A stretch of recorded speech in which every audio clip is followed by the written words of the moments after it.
You might have heard of the song It Has to Be This Way, or commonly known as Standing Here I Realize, if you had ever played Metal Gear Rising: Revengeance or seen it in a YouTube video. It's a song that has gained popularity in the internet over the years despite being released for almost a decade ago.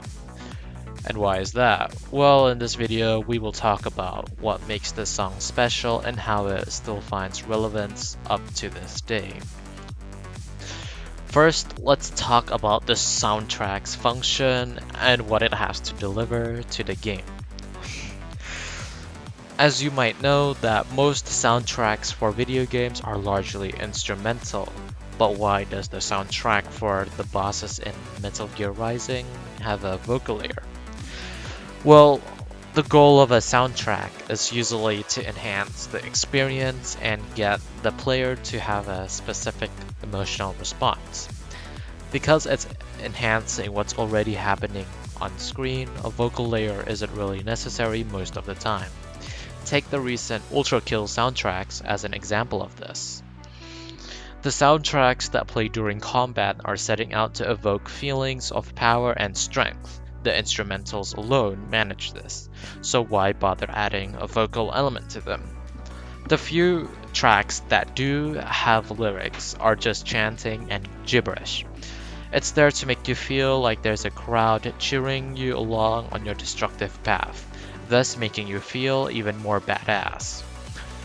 In the Metal Gear Rising soundtrack, the instrumental set out to achieve a similar goal of making you feel empowered, and they achieve it.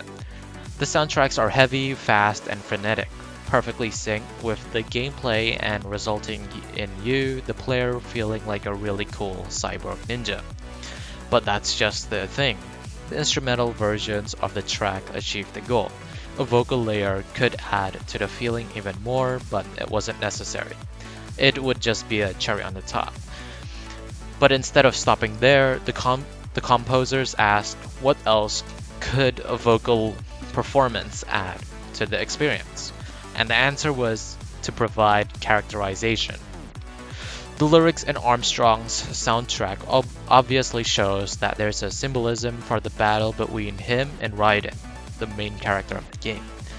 It Has to Be This Way is a representation of the battle between Raiden and Armstrong, two men that understand each other's motives and flaws of their philosophy.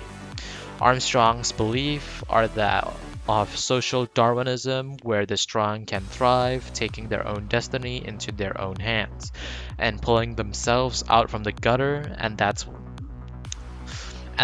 exactly what Raiden was. He was essentially a child soldier and was made into a puppet for various organizations, until he took his own life into his hands and fought back. In a sense, that's what Armstrong wants. He's actually saying that a talented man like Raiden refuses to join him.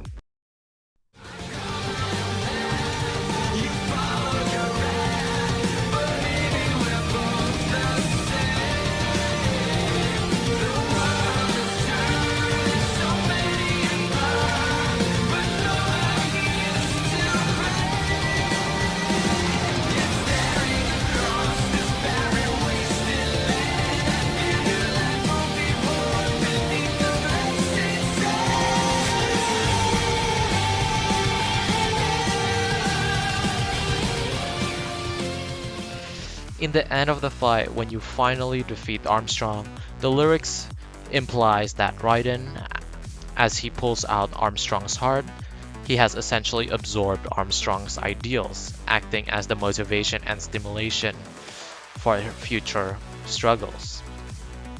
Hell, as Armstrong lays on the ground dying, you could tell how the camera pans, showing Raiden standing over Armstrong.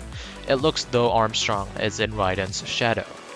It's amazing how the music in Metal Gear Rising just does so much more than just match and accompany the exhilarating gameplay, but also add characterization to the characters, thus removing the feeling that the bosses in the game are just an obstacle for the protagonist to overcome. And it doesn't just end there. The song also has an impact on the meme culture on the internet. The boss battle between Armstrong and Raiden himself, with the song that plays during this fight, It Has to Be This Way, by Jamie Christopherson, often incorporated into these creations. It's incredible despite coming out in 2013, people still find relevance in the imagery surrounding Metal Gear Rising: Revengeance, and there's something special about that. No doubt, the extremely long punching section that feels as if one is in a dream attempting to take on some shadowy figure that just won't go down is implicitly relatable at the very least on a subconscious level, and superficially on a pure aesthetic level. The fascinating thing is that while Raiden is incredibly cool with his dystopic weaponized cyborg body, a lot of people seem to love Armstrong more, which also makes sense. Despite being a caricature of Americans, he's also depicted as being super strong and confident in himself, which is something a lot of people aspire to.